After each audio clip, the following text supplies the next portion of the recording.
په اسکارو او په معصوره دعاګانو کې بله دا دعا د دواړو جهانو د سالار صلی الله علیه وسلم مبارک سره نقل درونو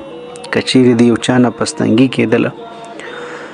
د تنفس کومې ناجوړي دي خدای ناکرده یو څوک په هغه باندې مبتلا وختی نو هغه دې دا ذکر ډیر وایي د الله په فضل او برکت دغه نفس تنګي څخه انسان خلاص انسان هسې غیبي نفس تنګي کېږي نفس تنګي خلق خراب نو د هغه لپاره هم دا ذکر دی او داسې یو څوک دغه ناجوړي کې مبتلا وي د هغه سره د ساه ناجوړي د ساه چې کوم نظام دی کوم سیستم دی د انسان په بدن کې نو هغه لپاره هم دا یو بهترین دعا ده یو بهترین ذکر دی الله اکبر الحمدلله حمدا کثیرا طیبا مبارکا فیه الله اکبر الحمدلله حمدا کثیرا طیبا مبارکا فیه الله اکبر الحمدلله حمدا کثیرا طیبا مبارکا فیه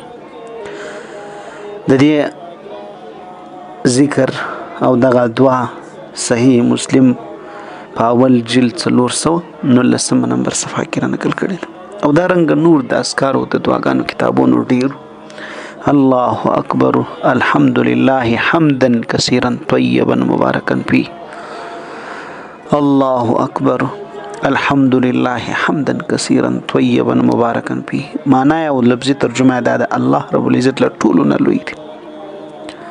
او هر قسم تعریف د الله رب العزت لپاره دی هغه لایق دی موږ داسې تعریف د الله پاک کوو چې ډیر زیات وي حمدا کثیرا او هغه طیبا مبارکا فيه هغه پاکي هغه با برکت